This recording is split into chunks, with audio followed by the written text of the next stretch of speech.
যেদিন ঘটনা ঘটে আমি ঝাড়গ্রামে ছিলাম, কিন্তু আমার কাছে যখনই পুলিশ কমিশনার খবরটা দেয় আমি সঙ্গে সঙ্গে তাকে বলি যে এটা খুব নক্কারজনক ঘটনা এবং খুবই বেদনাদায়ক ঘটনা। যেই জড়িত থাক তাকে ইমিডিয়েট শাস্তি দিতে হবে এবং আমরা চাই এই কেসটা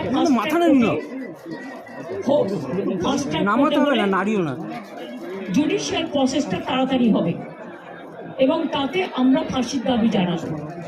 কারণ কিছু মনে রাখবেন, কিছু লোক এখনো সামাজিক অবক্ষয়ের মধ্যে আছেন, সামাজিক মূল্যবোধটাকে ভুলে গেছেন।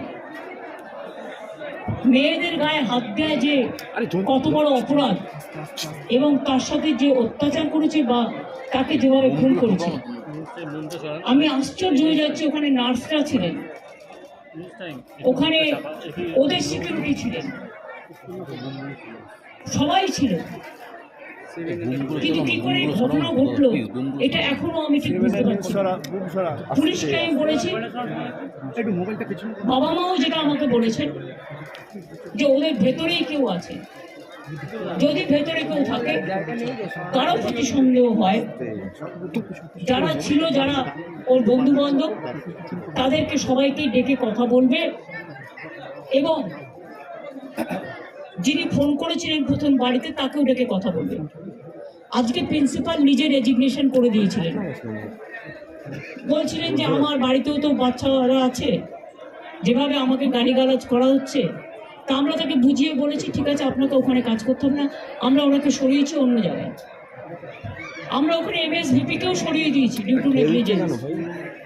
আমরা হাসপাতাল থেকে হেড অফ দ্য ডিপার্টমেন্ট, যে চেস ডিপার্টমেন্ট, তাকেও সরিয়ে দিয়েছি এবং পুলিশ পোস্টে যে ACP ছিলেন তাকেও সরিয়ে দিয়েছি।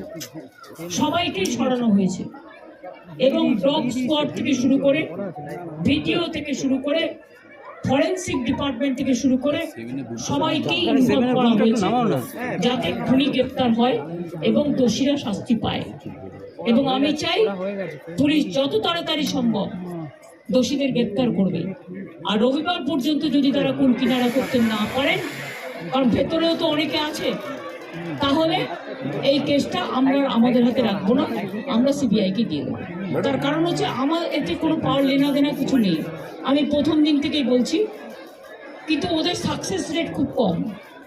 তাপসী মালিককে যখন খুন করে হত্যা করা হয়, ধর্ষণ করে, আজ পর্যন্ত বিচার হয়নি।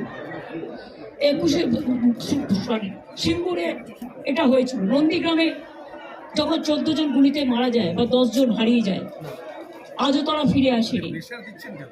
এই কেসগুলো CBI-এর হাতে ছিল, রিজাউনের কেসও ছিল, একটা কেসেরও বিচার হয়নি। এমনকি রবীন্দ্রনাথ ঠাকুরের নোবেল প্রাইজ চুরি হয়েছিল, সেই কেসটাও ছিল, মানুষ কোনো বিচার পায়নি। কিন্তু তবু মানুষের স্যাটিসফ্যাকশনের জন্য যদি কেউ ভাবতে পারে যে পুলিশ ঠিক মতো করতে